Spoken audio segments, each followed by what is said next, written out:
ಎರಡ್ Mayo Mayo ಬೇಕು ಒಬ್ರು ತುಂಬಾ ಪ್ರೀತಿಸ್ಕೊಂಡು ಮದುವೆ ಆಯ್ತಾರೆ. ಗಂಡ ಮಿಲಿಟರಿ ಇರ್ತಾನೆ, ಒಂದ್ ದೇಶ ಕಾಯಕ್ ಹೋಗ್ಲೇಬೇಕಾಗುತ್ತೆ. ಆ ಕಡೆ ಗಂಡ ಹೋಗಿದ್ದಂಗೆ ಈ ಕಡೆ ಮಿಂಡ್ರಿ ಹುಟ್ಟಿ ಹೆಣ್ ಬೇಕು. ಅವ್ರ ಬಾಯ್ ಫ್ರೆಂಡ್ ಅದ ಬ್ಯಾಟ್ಮನ್ ಬೇಕಾಗಿ ಮನೆಗ್ ಬಾ ಅನ್ನುತ್ತೆ. ಈ ಕಡೆಯಿಂದ ಬ್ಯಾಟ್ಮನ್ ಬೇಕು, ಈಗಲೇ ಬರ್ತೀನಿ ಬೇಬಿ ಅಂತ ಹೇಳ್ಬಿಟ್ಟು ಕಳ್ಳನ್ ತರ ಅವ್ರ ಮನೆಗ್ ಬರ್ತಾನೆ.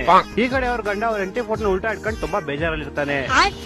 ಈ ಕಡೆ ಇವರಿಬ್ರು ಇನ್ನೇನ್ ಕಾರ್ಯಕ್ರಮ ಸ್ಟಾರ್ಟ್ ಮಾಡ್ತಾರೆ. ಈ ಕಡೆ ಅವ್ರ ಗಂಡ ಅವ್ರ ಎಂಟಿ ಹತ್ರ ಮಾತಾಡೋಣ ಅಂತ ಫೋನ್ ಹಾಕ್ತಾನೆ. ಆದ್ರೆ ಇವರಿಬ್ರು ಫೋನ್ ಎಲ್ಲ ಮೂಲೆಗೆ ಬಿಸಾಕ್ಬಿಟ್ಟು ಮಿಯೋ ಮಿಯೋ ಆಡ್ತಾ ಇರ್ತಾರೆ.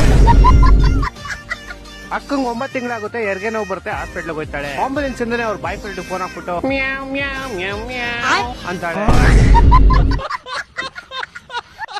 ಈ ಕಡೆಯಿಂದ ಅವ್ರ ಬಾಯ್ ಫ್ರೆಂಡ್ ಬತ್ತೀನಿ ಬೇಬಿ ಸ್ವಲ್ಪ ವೆಯ್ಟ್ ಮಾಡು ಅಂತಾನೆ. ಮತ್ತೆ ಈ ಕಡೆ ಅವ್ರ ಗಂಡಂಗೆ ಅವ್ರ ಎಂಟಿ ಫೋಟೋ ಉಲ್ಟಾ ಇಟ್ಕೊಂಡು ನೋಡಿ ಬೇಜಾರಾಗ್ಬಿಡುತ್ತೆ. ಅದಕ್ಕೆ ಕೆಲಸ ಹೋಗ್ಲಿ ಶಾಟಕ್ಕೆ, ನಾನು ಹೋಯ್ತೀನಿ ನಾಟಕ್ಕೆ ಅಂತ ಮ್ಯಾನೇಜರ್ ತಗೊಂಡು ಸೀದಾ ಹಾಸ್ಪಿಟಲ್ ಗೆ ಹೋಗ್ಬಿಡ್ತಾನೆ. ಇದ್ದಂಗೆ ಅವ್ರ ಬಾಯ್ ಫ್ರೆಂಡ್ ಹಿಡ್ಕೊಂಡು ನಾನು ಎದ್ದೇ ಇರ್ಬೇಕಾದ್ರೆ ತೆರೆಯಕ್ ಬರ್ತೇನೆ ನಮ್ಮ ಮನೆಗೆ ಅಂತ ಬೈತಾ ಇರ್ತಾನೆ. ಆ ಕಡೆಯಿಂದ ಅವ್ರ ಬಾಯ್ ಫ್ರೆಂಡ್ ಬೈತಾ ಇರ್ತಾನೆ. ಅವಾಗ ಸಡನ್ ಆಗಿ ಅವ್ರ ಎಂಟಿ ಜೋರಾಗಿ ಕಿಚ್ಕೊಂತಾಳೆ. ಅವ್ರ ಮಗು ಆಚೆ ಬರುತ್ತೆ. ಇವ್ರಿಬ್ರು ಹೋಗಿ ನೋಡ್ತಾರೆ. ಹೋಗ್ ನೋಡಿದ್ರೆ ಮಗು ಡಾಕ್ಟರ್ ಬುಲ್ಡಾಗ್ದು